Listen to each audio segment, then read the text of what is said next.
Bismillahirrahmanirrahim. Assalamu alaikum everyone. This is Anis Bismillah and Teach Business. This is A2 Business for June 22 session.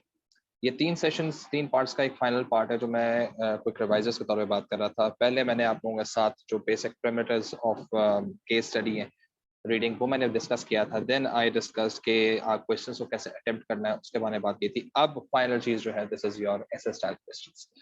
ऐसे style questions के लिए ये चीज ध्यान में रखें, दिस इज सेक्शन बी और सेक्शन बी के अंदर हमारे पास जो कंडीशंस आती हैं या जो हमारे पास चीजें हैं इसमें बहुत सारी हाइप होती है क्योंकि it's basically a 20 mark question और 20 मार्क क्वेश्चन के लिए बच्चा बहुत ज्यादा डर रहा होता है कि मुझे लिखना क्या है।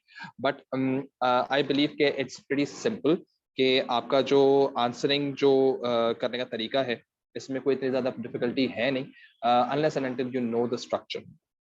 तो ये चीज ध्यान में रखो कि अगर मैं इस 20 मार्क क्वेश्चन के लिहाज से अगर मैं बात करूँ, ये 20 मार्क्स का क्वेश्चन होता है टोटल, सही है। और ये आपके पास जो आंसर है ये सेक्शन बी के अंदर आपके पास दो क्वेश्चंस आते हैं और कोई एक आपको करना होता है। This is the only choice you have in paper 3। तो ये चीज ध्यान में रखना कि क्वेश्चन के अंदर आपके पास जो पैरामीटर्स हैं, जिन पैरामीटर्स के ऊपर क्वेश्चन आ सकता है मैं पहले वो बता दूंगा और इनका सबका स्ट्रक्चर मोर और लेस सेम है। किस तरह से सेम है कि यू नीड टू नो कि आपके पास किस तरह से आपने पैराग्राफिंग करनी है। और पैराग्राफिंग इज वेरी इंपॉर्टेंट क्योंकि you need to include like a lot of things that are connected to your concept जो आपसे पूछा जा रहा है।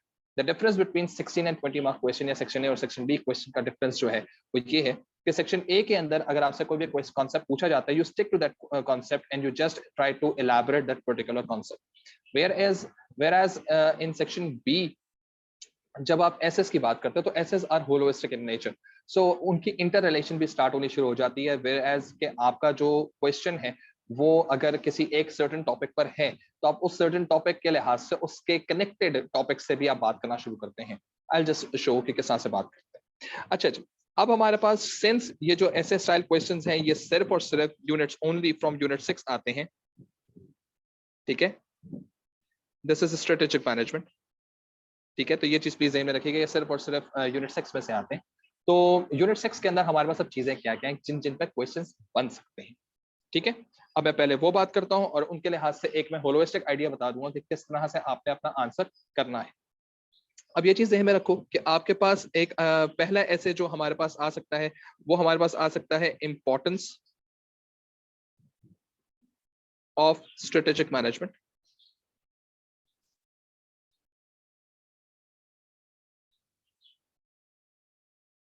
ठीक है। फिर आपके पास इंपॉर्टेंस ऑफ स्ट्रेटेजिक एनालिसिस, ठीक है। अच्छा, इसके अंदर जो है आपके पास हो सकता है वो सिंपल डायरेक्टली आपने स्ट्रेटेजिक एनालिसिस की इंपॉर्टेंस पूछ लें या हो सकता है कि वो आपको ये कह दे कि कोई दो टेक्निक्स या कोई एक टेक्निक के बारे में बात कर ले, जैसे स्वॉट के बारे में बात कर ले या पेस्ट के बारे में बात कर ले या पोर्टर 5 फोर्सेस मॉडल के बारे में बात कर ले, दो बता दे कि यार इसके और इसकी मुझे इंपॉर्टेंस बता, ठीक है।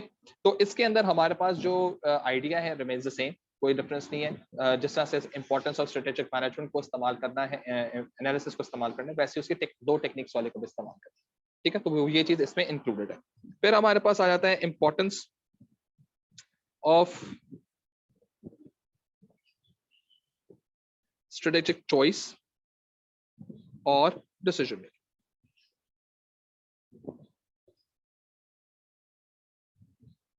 ठीक है। तो ये भी आपके पास एक क्वेश्चन आ जाता है। इसमें अभी तक तो ऐसा है कि इसमें जो वेरिएशंस आती हैं वो ये है कि स्ट्रेटेजिक डिसीजन मेकिंग के अंदर they refer to one strategy और they have like two more than one strategy, like दो स्ट्रेटजीज की बात कीजिए। बताएं जरा इन दोनों स्ट्रेटजीज या दो ऑप्शंस के बारे में, फ्यूचर ग्रोथ के बारे में आप बात करें कि स्ट्रेटेजिक डिसीजन मेकिंग कैसे इस्तेमाल हो सकती है, ये क्वेश्चन आ सकता है। और दूसरा जो है वो ये है कि भाई हमने ये वाली स्ट्रैटेजी इस्तेमाल कर ली है, ये वाली स्ट्रैटेजी करनी है, स्ट्रेटेजिक डिसीजन के लिहाज से जरा बता दें किस तरह से इसको इवैल्यूएट किया जा सकता है। तीसरी चीज जो है that is importance of strategic implementation. ये याद रखना कि अगर क्वेश्चन के अंदर सेक्शन बी उसमें वर्ड इंप्लीमेंटेशन आ गया या इंप्लीमेंटेड आ गया, ठीक है, इम्प्लीमेंटेशन या इम्प्लीमेंटेड आ गया, भले उससे पहले क्वेश्चन के अंदर स्ट्रेटेजिक एनालिसिस लिखा हुआ हो, स्ट्रेटेजिक चॉइस कुछ भी लिखा हो, उसका मतलब ये कि ये यहीं से क्वेश्चन आ रहा है, यानी कि उन्होंने डिसीजन, आमतौर पे होता क्या है, क्वेश्चन इस तरह से बनता है, evaluate the importance of decision making process in implementing the decision. अब इम्प्लीमेंटेशन का क्वेश्चन है, डिसीजन मेकिंग का क्वेश्चन नहीं है, ठीक है। तो अब ये चीजें में रखो कि जब कभी आपके पास चीजें जो हैं वो इम्प्लीमेंटेशन पे आती हैं, तो यहाँ पर ये इम्प्लीमेंटेशन जो है वो वाहिद ऐसा टॉपिक है इस पूरे उसके अंदर जहां पर आपके पास इंपॉर्टेंस ऑफ, अब ये इसके कंपोनेंट्स आ सकते हैं, कंटिजेंसी प्लान, सही है, importance of change management,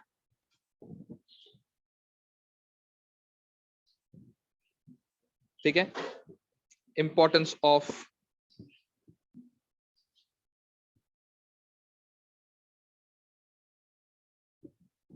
corporate culture, yeah, corporate culture change, and importance of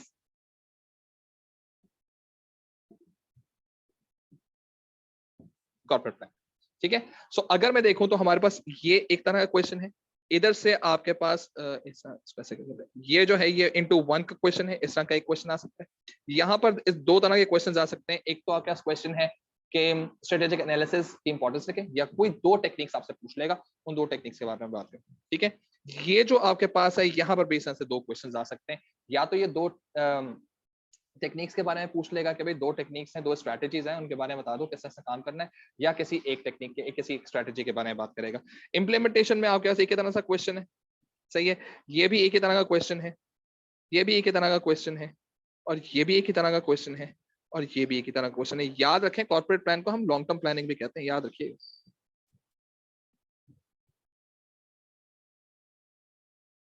ठीक है। सो ओवरऑल अगर हम देखें तो हमारे पास 4 5 6 7 8 9 10 टाइम के क्वेश्चन, ठीक है।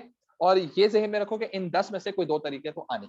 अब ये याद रखो कि आपको सिंपल सबसे ज्यादा इंपॉर्टेंट चीज क्या है, your starting and your ending, यानी कि the start of the answer and the end of the answer remains more और लेस द सेम, ठीक है। It's just like a burger, अगर आप इसको समझने की कोशिश करें, एक बर्गर होता है ना, उस तरह की चीज है कि आपका जो ऊपर का बन और नीचे का जो बन होता है दैट रिमेन्स द सेम, अंदर के जो पैटीज हैं वो चेंज होते रहते हैं, और हमारे पास कभी एलिपिनो बर्गर्स बन जाते हैं, तो कभी स्टेक बर्गर्स बन जाते हैं, तो कभी जिंगर्स बन जाते हैं, तो कभी फिश बर्गर्स बन जाते हैं, ठीक है।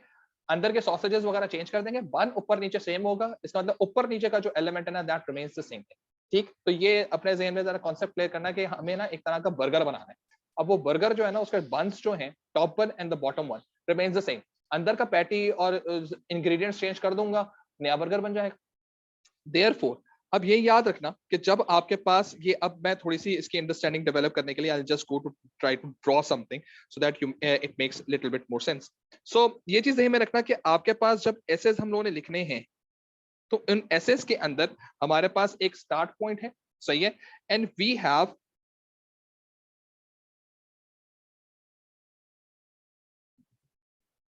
द एंडिंग, सही है। ये मैंने जानबूझकर थोड़े से बड़े छोटे पैराग्राफ के लिहाज से बात की। अब ये याद रखना कि आपके पास जो आंसर्स हैं, अगर वो आंसर कोई भी आ रहा होगा, वी नीड टू नो कि हमारे पास ये 4 पैराग्राफ्स जो हैं वो एग्जिस्ट करेंगे, ठीक है, 4 पैराग्राफ्स एग्जिस्ट करेंगे, और ये याद रखो वो 4 पैराग्राफ्स जो हैं वो एग्जैक्टली इसी तरह के पैटर्न पे चलते रहेंगे। क्यों? क्योंकि हमें असल में ये बात देखनी है कि हमारे पास जो आंसर है उस आंसर को किस तरह से हम लोगों ने स्ट्रक्चर कर, ठीक है। तो ये चीजें में रखो कि अगर आपका आंसर स्ट्रक्चरिंग जो है वो सही हो जाएगी तो आपको बिल्कुल क्लियर हो जाएगा कि यार काम किस तरह से करना, तो it's not going to be an issue. लेकिन अगर आपको यही नहीं मालूम कि आपको आंसर में लिखना क्या है, तो ये चीज ज़हन में रखो कि आप भले कुछ भी लिखते रहोगे, आपका आंसर स्कोर नहीं देगा। हमेशा याद रखो कि जब कभी भी आपके पास ये, और ये ज़हन में रखो कि ये पैराग्राफ नंबर 1 है, ये पैराग्राफ नंबर 2 है, this is paragraph number 3, this is paragraph number 4, this is paragraph number 5 and this is paragraph number 6, ठीक है। 6 पैराग्राफ्स हैं हर ऐसे, क्वेश्चन ही खत्म हो गया, मुझे कितने पैराग्राफ्स। अब वो क्या लेंथ्स हैं वो डिपेंड करता है कि आपके साथ समझा रहे हैं, लेकिन what is required is this कि जो चीजें हम लोगों को स्टार्ट करनी है वो ये है कि फर्स्ट ऑफ ऑल आप इस चीज को ज़हन में रखो कि जो आपका पहला पैराग्राफ है ये 2 हिस्सों में टूटेगा, ठीक है, ये दो हिस्सों में टूटेगा। और दो हिस्से कौन कौन से हैं? पहला हिस्सा जो है, और ये हमेशा मैंने बॉक्सेस इसलिए बनाए हैं क्योंकि बॉक्सेस के अंदर हमारे पास जो चीज आती है वो बहुत ज्यादा इस चीज को ज़हन में रखना है कि हमारे पास क्या हम लोगों ने काम करना है। ठीक है, तो अब हमारे पास जो दो चीजें हैं उसमें हमारे पास पहले, अब मैं यहाँ पर ए और बी के साथ बात कर रहा हूँ, यहाँ पर दो चीजें आएंगी, ए एंड बी। ठीक है, और ए क्या चीज है? ए चीज है हमारे पास definition of strategic management. You always start with the definition of strategic management. ठीक है, बी, ये बी वाला जो पॉइंट है, अब ये अगर क्वेश्चन स्ट्रेटेजिक एनालिसिस पे आया है तो उसकी डेफिनेशन होगी, अगर ये क्वेश्चन स्ट्रेटेजिक चॉइस पे आया है तो उसकी डेफिनेशन होगी, अगर ये क्वेश्चन जो है इंप्लीमेंटेशन पे आया है तो उसकी डेफिनेशन होगी, अगर ये क्वेश्चन कॉर्पोरेट प्लानिंग पे आया है तो उसकी डेफिनेशन होगी, अगर ये चेंज मैनेजमेंट पे आया है तो उसकी डेफिनेशन होगी, अगर ये क्वेश्चन जो है उसके ऊपर आया है कंटिजेंसी प्लान पे, तो अब जिस पे आया है ना, अब उसकी डेफिनेशन आपने देनी है। तो याद रखें डेफिनेशन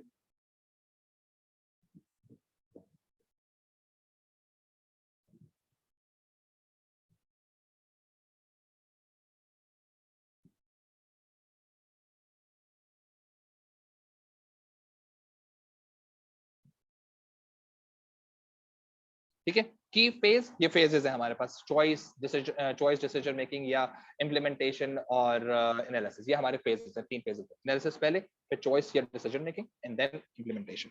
ठीक है जी, देन हमारे पास यहाँ पर जो हमारे पास ये जो पहला पैराग्राफ है ये तो हमेशा मोरलेस रिमेन्स द सेम।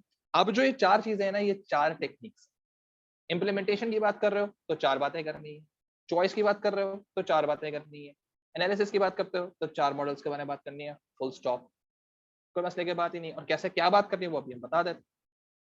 ठीक है, अब अगर मैं बात करता हूँ सिक्स पैराग्राफ के अंदर कि मुझे सिक्स पैराग्राफ में मुझे क्या चीजें लिखनी है, तो याद रखो मुझे तीन चीजें अपने फाइनल पैराग्राफ यानी एंड में तीन बातें करनी लाजमी। ठीक है, और वो तीन बातें कौन सी हैं उसको मैं यहाँ पर नाम दे देता हूँ, एक्स, वाई और Z, ये आपके आंसर में होना लाजमी है। इसके आगे पीछे और को डालना चाहता हो डाल दो, लेकिन ये तीन चीजें होनी लाजमी है। And what are these three things? X क्या चीज है जनाब? आपको ये मालूम होना चाहिए कि स्ट्रेटेजिक मैनेजमेंट के अंदर, यार एक मैं छोटा सा काम कर रहा हूँ, sorry, I am just going to name this strategic management to SM, this is SA, this is SC and this is SI, to make my life easier. ठीक है, तो अब जो X है ना वो ये कहता है कि जी मेरे पास जो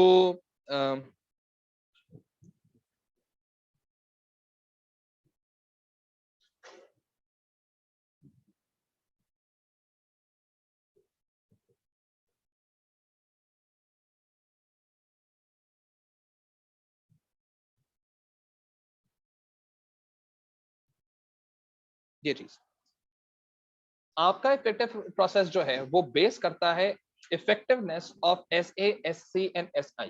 अगर इनमें से कोई भी इफेक्टिव नहीं होगा, आपका जो इफेक्टिव प्रोसेस है वो नहीं होगा। याद रखो, ये आपको इक्वेशन नहीं लिखनी, आपको अंग्रेजी में लिखनी। ठीक है, नंबर 2, टाइम,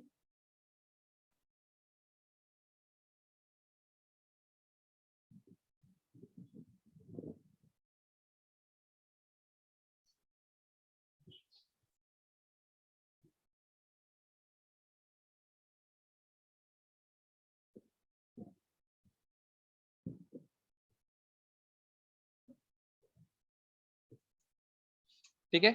अब ये चीज ये में रखो कि आपने, क्योंकि ये स्ट्रेटेजिक है, लॉन्ग टर्म है, तो आपने ये बात अपने लिहाज से करनी है कि टाइम और जो आपके पास फाइनेंस है, ये दोनों चीजें जो हैं they must be available non stop, they must be available with no discontinuity. क्योंकि हो सकता है कि शायद शुरू में हम कहें कि हमारे पास बहुत टाइम है भाई, आराम से खेलेंगे, या हमारे पास बहुत पैसे, आराम से करेंगे काम, लेकिन बीच काम के दरमियान आपके कोई ऐसे एक्सपेंसेस आ जाते हैं जो शायद आपके पैसे आपके ज्यादा एग्जॉस्ट करवा देते हैं, या टाइम आपके पास उतना नहीं रहता। तो याद रखो, जिस तरह कंस्ट्रेंट बीच में लेकर आओगे, स्ट्रेटेजिक मैनेजमेंट प्रोसेस हमेशा गलत हो जाएगा। ये आप हमेशा अपने पैराग्राफ, फाइनल पैराग्राफ में आप ये बात कवर अप करेंगे।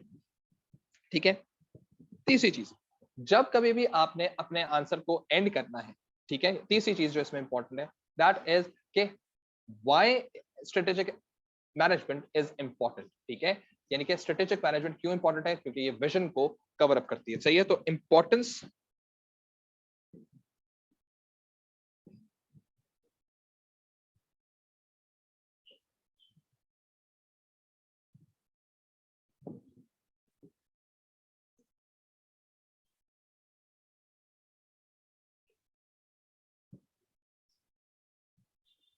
ठीक है।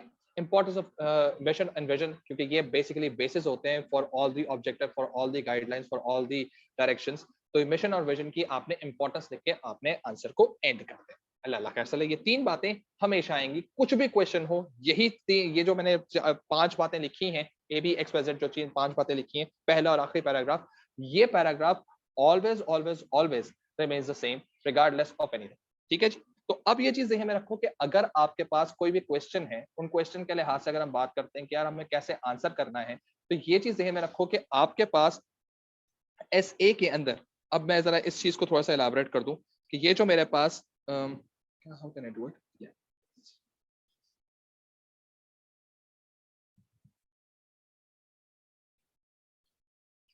अब मैं जरा एसएस के लिहाज से बात करता हूं कि एसएस के अंदर मुझे क्या बात करनी है।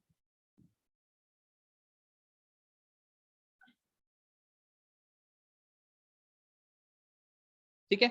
अब ये मैं बहुत दफा ये चीजें लिखूंगा ताकि आप लोगों को क्लियर हो जाए कि किस तरह से चीजों को ऐड इन करना है, so on and so fourth. तो अब ये second, third and fourth paragraph जो है, अगर फॉर एग्जांपल ये पहला क्वेश्चन, अब जो हमारे पास पहला तरीका है आंसर लिखने का, ठीक है, this is importance of strategic management.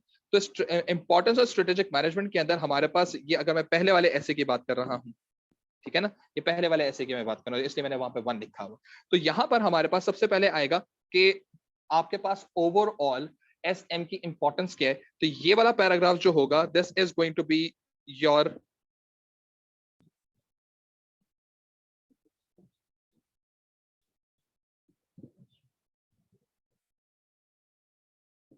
Advantage of SA. ठीक है।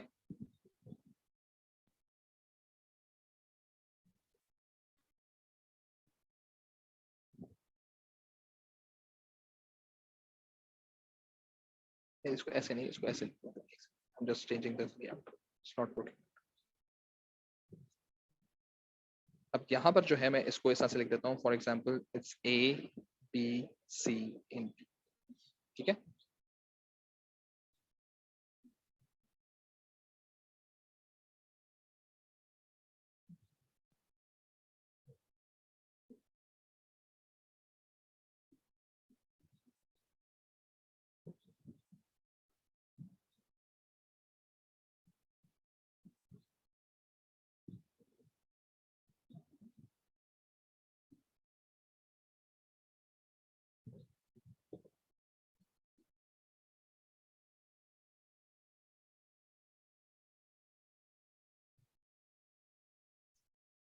ठीक है। तो ये चीज ध्यान में रखो कि अगर आपके पास पहला वाला क्वेश्चन आता है कि इंपॉर्टेंस ऑफ स्ट्रेटेजिक मैनेजमेंट, तो what you need to do, you need to talk about the importance of SA. कैसे बताओगे? एसए को डिफाइन करोगे, एसए की टेक्निक्स बताओगे, टेक्निक्स बताकर में से किसी एक टेक्निक का पकड़ के फायदा नुकसान लिखने खत्म कर दो। फिर तू एसएपी एससी पे चले जाओ, एससी का अगला पैराग्राफ बनाओ, उसको डिफाइन करो, उसकी टेक्निक्स लिस्ट डाउन करो। और ये चीज प्लीज ध्यान में रखना कि इसकी जो टेक्निक्स हैं, सही है, इसकी जो टेक्निक्स हैं, ये मैं टेक्निक्स आगे लिख रहा हूँ, एसए की जो टेक्निक्स हैं वो हमारे पास है पेस्ट, ठीक है, स्वॉट, Porter 5 force model and core competency. ठीक है। इसकी जो टेक्निक्स हैं वो है हमारे पास एनसॉफ, इन्वेस्टमेंट अप्रेजल,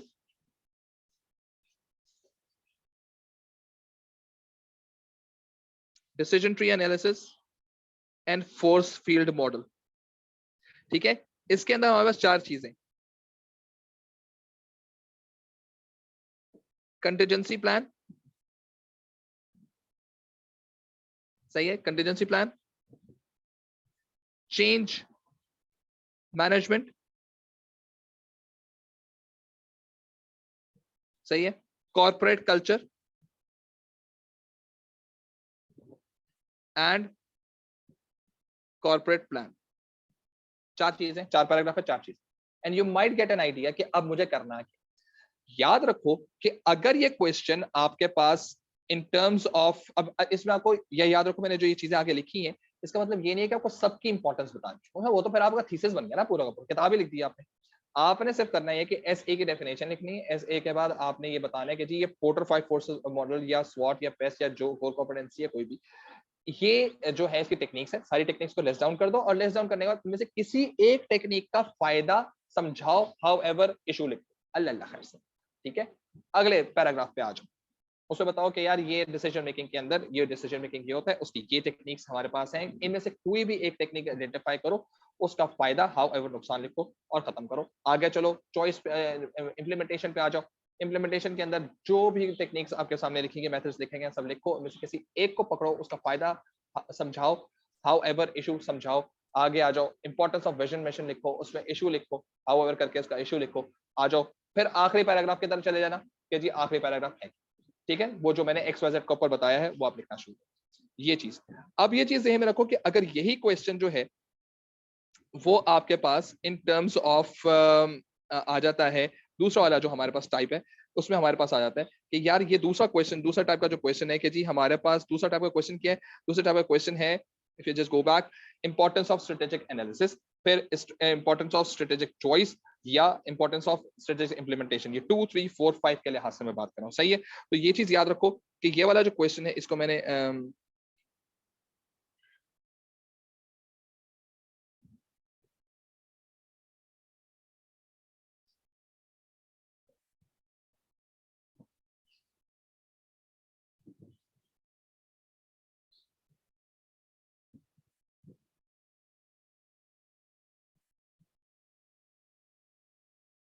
ठीक है, तो मेरे पास ये वाला क्वेश्चन मैंने कर लिया। अब हम इन तीन की एक साथ बात करें, ठीक है, इन तीन की एक साथ बात करेंगे। 2 3 4 के अगर टाइप के क्वेश्चन आ जाए तो हम कैसे करें। अब ये याद रखो कि 2 3 4 के लिहाज से जब कभी आप आंसर कर रहे होंगे 2 3 एंड 4, ये इन एसेस की मैं बात कर रहा हूँ, यानी कि स्ट्रेटेजिक चॉइस के लिहाज से या इंप्लीमेंटेशन जनरल इंपॉर्टेंस पूछ, ठीक है। तो यहाँ पर अब हमारा paragraph A, paragraph B, paragraph C and paragraph D ये आ जाएगा। अब पैराग्राफ ए जो है वो टेक्निक 1 ऑफ दैट मेथड, उसका फायदा नुकसान खत्म, सही है।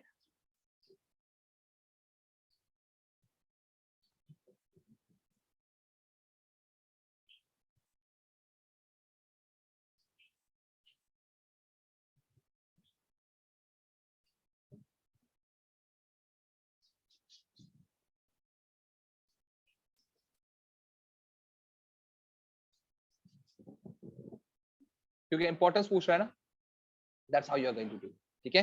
तो अगर आपसे जो है वो पूछा जाता है इन टर्म्स ऑफ स्वॉट, तो स्वॉट के बारे में बताइए, स्वॉट पता क्या है, और स्वॉट के आपने एक एडवांटेज लिखना है, एडवांटेज लिखने के साथ उसको एक्सप्लेन आप कर देंगे, उसका हाउ एवर करके आप बात कर लेंगे, देन आप उसका डिसएडवांटेज लिख देंगे, ठीक है, उसको एक्सप्लेन कर देंगे और उसके साथ आप वहां पर देयरफॉर करके आप उसका सोल्यूशन दे देंगे, ठीक है। ये पहला पैराग्राफ खत्म हो गया। अब आ जाओ दूसरे पैराग्राफ के ऊपर, पैराग्राफ नंबर 2। अब आपको पता चल गया किस तरह से काम करना है, ठीक है, सेम गोज, सब चीजें इसी तरह से चलेंगी, ठीक है। यानी अब आपने टेक्निक 2 को लेकर आएंगे, टेक्निक 2 को समझाना शुरू कर देंगे, ठीक है, उसके बारे में बात कर लेंगे। यहां पर चीज खत्म नहीं होगी, रिगार्डलेस वो आपको आइडेंटिफाई करे 2 टेक्निक्स, या रिगार्डलेस वो आइडेंटिफाई करे 1 टेक्निक, या रिगार्डलेस वो कोई टेक्निक आइडेंटिफाई ना करे, आपने असल में बतानी सब, ठीक है। यहां पर आ गया टेक्निक 3, उसको आप डिफाइन करेंगे, उसका advantage, how ever, issue, disadvantage, therefore, issue, ठीक है। And same goes with technique number 4, that is 4 techniques के बारे में बात करनी है, और इससे ज्यादा आपने, इससे ज्यादा है ही नहीं अवेलेबल, तो हम क्या कर सकते हैं, ठीक है। और हर एक की 4 चीजें मैं आपको बता चुका हूं, ठीक है। I am just making sure कि मैं थोड़ा सा कलर चेंज कर दूं so that this makes little bit different के what I am talking about. ये जो है ना, ये इस तरह से चीज है। I don't know whether you can see this or not. लेकिन I have just tried to change the color कि आप डिसएडवांटेज को भी, अल्लाह खैर सल्ला, आपका आंसर हो गया कंप्लीट, ठीक है। अब ये चीज ध्यान में रखो कि जो भी आपके पास, यानी कि अब मैंने जो बात की है वो बात की है 2 3 और 4 के अंदर, तो 2 3 4 के लिहाज से अगर मैं बात करूं तो we are done with this thing as well, ठीक है।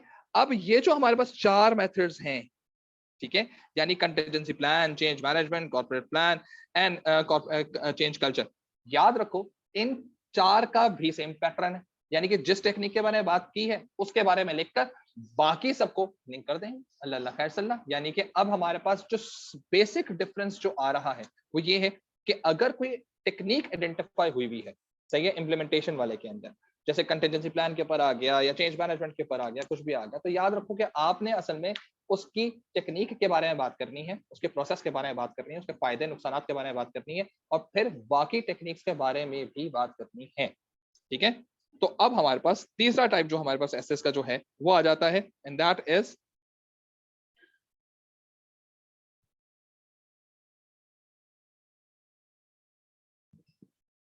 ठीक है। और ये जो है हमारे पास कौन सी टेक्निक होगी थी हमारे पास, 5 6 7 5 6 7 8, ये उसकी बात हो। ठीक है, तो अब इसका जो paragraph A, paragraph B, paragraph C, paragraph D होगा, वो क्या, जिस टेक्निक के बारे में बात हो रही, ठीक है, आपने जो काम करना है वो ये है कि you have to talk about its 2 advantages and 1 disadvantage. सही है, बस ये ज़हन में रखना कि जो भी टेक्निक के बारे में बात हो रही है, आपने उसके 2 एडवांटेज को हाउ एवर करके एक डिसएडवांटेज को देयरफॉर करना, बाकी सबको सेम गो में आपने समझाना शुरू कर दिया। ठीक है, this is the only thing. यानी ये पहला पैराग्राफ ए जो है ना, ये वो पैराग्राफ है या ये वो टेक्निक है जिसके बारे में क्वेश्चन आया है। ठीक है, फिर आपने कहा भाई देखो कंटिजेंसी प्लान में क्वेश्चन किया, इसके 2 फायदे हैं, ये 2 फायदे समझाए, हाउ एवर किया, इशू बताए, और देयर एक डिसएडवांटेज बताया, उसको देयरफॉर का सोल्यूशन कर दिया। ये एक कंटिजेंसी प्लान का बड़ा पैराग्राफ है। ठीक है, अब आपको कंटिजेंसी प्लान होती है ना, तो फिर चेंज भी तो आता है, तो चेंज मैनेजमेंट का ये फायदा होता है। और अगर हम बात करते हैं इन टर्म्स ऑफ चेंज के लिहाज से, तो कल्चर को स्ट्रांग होना लाजमी है, तो कल्चर ये चीज होती है, एंड देन इन सब चीजों को एम्बेड करते हैं तो हमारा कॉर्पोरेट प्लान बन जाता है। ठीक है, so this is how you are just going to, तो ये चीज ज़हन में रखो कि आपके पास जो मेजर टेक्निक है, उस मेजर टेक्निक पर आपके 2 एडवांटेज और 1 डिसएडवांटेज एग्जिस्ट करेगा। ठीक है, तो आपके पास पैराग्राफ ए जो है,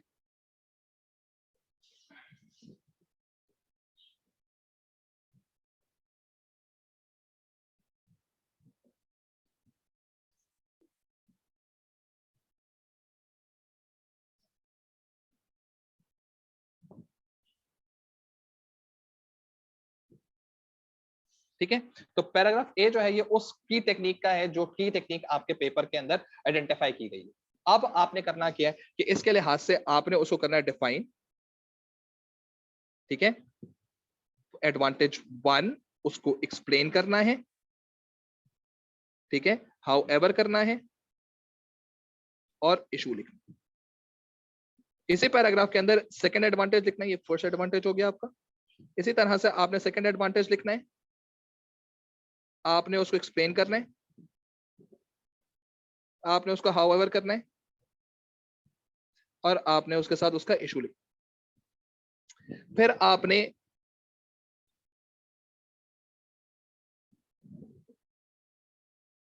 फर्स्ट डिसएडवांटेज लिखना है, आपने उसको एक्सप्लेन करना है, उसके बाद देयरफॉर करना है, और आपने सोल्यूशन दे देना। सही है, ये वो चीज है जो आपने पहले पैराग्राफ से करनी है। अब जो आपके पास पैराग्राफ नंबर बी, सी और डी है, सही है, यानी कि बी, सी और डी के अंदर आपने करना क्या है, आपका करने का तरीका क्या है,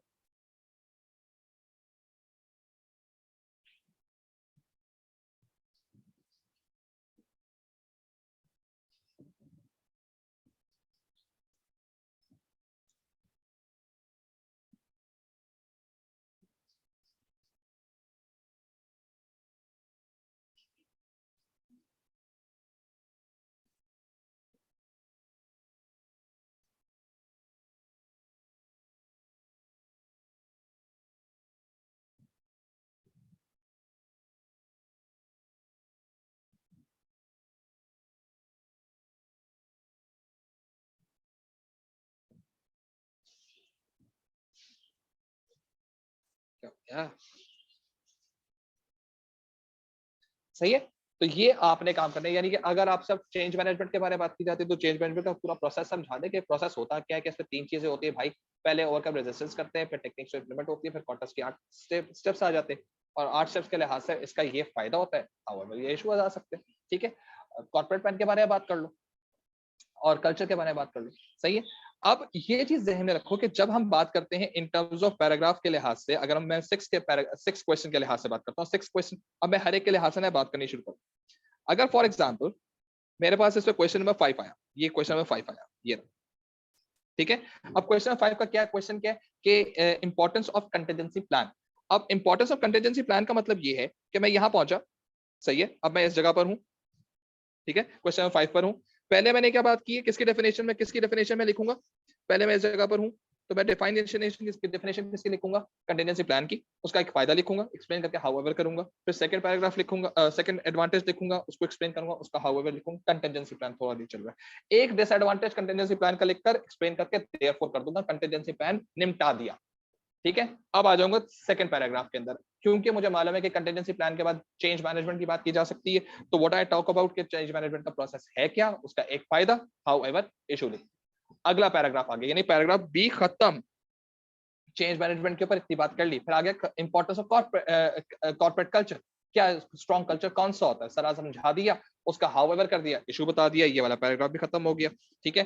फिर मैं आ गया थर्ड डी पैराग्राफ के ऊपर। डी पैराग्राफ मैंने कहा कॉर्पोरेट प्लानिंग भी तो एक चीज होती है, कॉर्पोरेट प्लानिंग के बारे में बताया, उसकी इंपॉर्टेंस बताई और उसका हाउएवर कर दिया, ये खत्म हो गया जनाब, ये वाले पैराग्राफ मेरे सारे खत्म हो गए। I am done and I will go and start writing down this box वाला पैराग्राफ, ये वाला पैराग्राफ मेरे पास अब इंक्लूड होगा, ठीक है।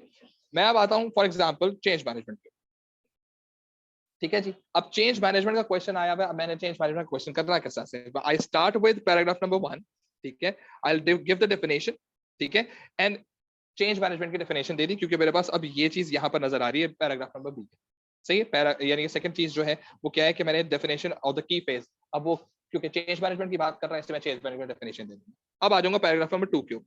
पैराग्राफ नंबर 2 में क्या करना होता है, दो एडवांटेज एक डिसएडवांटेज, किसका, चेंज मैनेजमेंट, ठीक है।